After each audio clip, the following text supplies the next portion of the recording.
In this episode, we will discuss a hack which will again help you get off your autopilot mode. How to use your physical body to transform the emotional state of mind that you are in. Suppose you're confronted with a strong emotions, use this and see if you're able to switch from one emotional state to another. See, it's a common language that our thoughts influence our feelings and actions.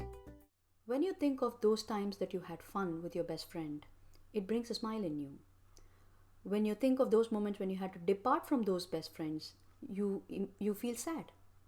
When you think of your ex, the way they've mistreated you, you immediately want to send a vindictive message. Am I right? But what we fail to notice most often is that our actions can also influence our emotions and the way we think. For example, in my case, whenever I feel stressed out, I choose to go for a walk, a brisk walk, listening to my favorite songs. It immediately brings a different state of mind for me. Or I will involve in home chores. Anyway, home chores will definitely need my attention and certain physical movements. So my emotional state will also slightly change.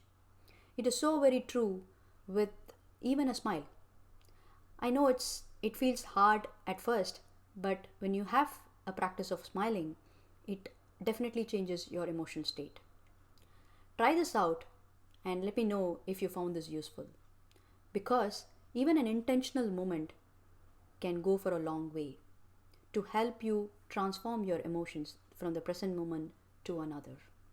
I'll see you in the next episode. Bye bye.